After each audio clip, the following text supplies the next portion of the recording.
It's easy to look back at the Sega Saturn and remember the good times. 14 years of nostalgia can do a lot to erase the bad memories of things like the system's launch, the awful advertising, It's out there. the lackluster graphics, and the almost non-existent support from third-party developers. But if it wasn't for the efforts of the competition to bring 3D graphics to the mass market, the Sega Saturn might have actually had a chance. The Saturn simply wasn't designed to handle complex 3D graphics, but the buzz around Sony's polygon-pushing PlayStation was hard to ignore. Despite Sega hastily slapping a 3D processor into the Saturn, its ability to handle 2D graphics was, at the time, a force to be reckoned with. Enter Astal.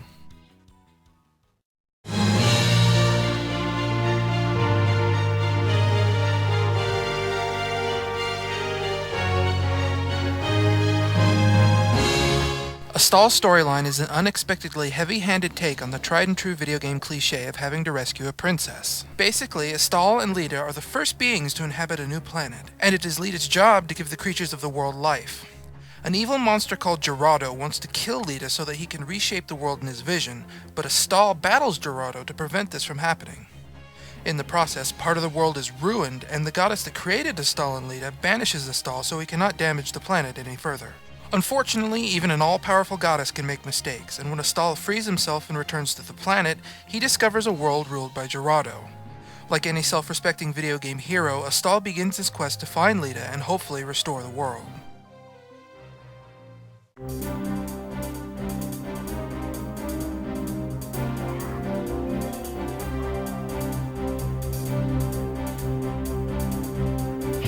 Graphically, Astal is a sight to behold.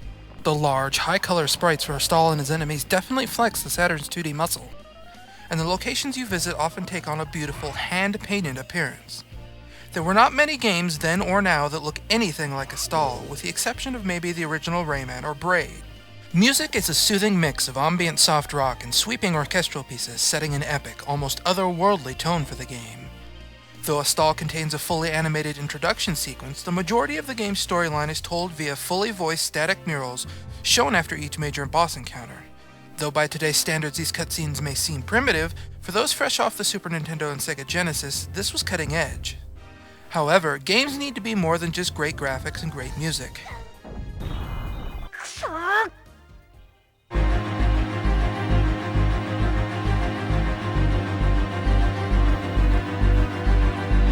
Astal's game mechanics are, to put it kindly, eclectic. Whereas most platformers like Sonic or Mario defeat enemies by jumping on their heads, Astal defeats enemies by throwing them over his shoulder. Maybe it's just me, but there's always been something about this specific mechanic that bothers me. How many people can you honestly kill just by throwing them out of your way? For as incredibly strong as the game makes Astal appear, this is not a satisfying way to defeat enemies. Astal has other maneuvers at his disposal, such as a double axe-handed punch that can be executed from the air, and the ability to punch the ground to stun enemies. Most of these moves require Astal to get dangerously close to his enemies, and a small life bar can lead to frequent deaths. Thankfully, Astal is not alone. Early in the game you rescue a bird, which Astal can give simple commands to, such as finding healing items. If you have a second Sega Saturn controller, Player 2 can take full control of the bird.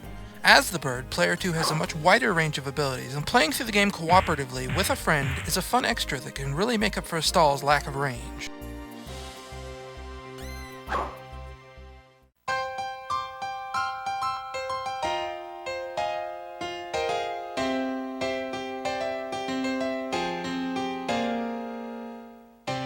Though it does have some quirky controls, Astal primarily suffers from being in the wrong place at the wrong time.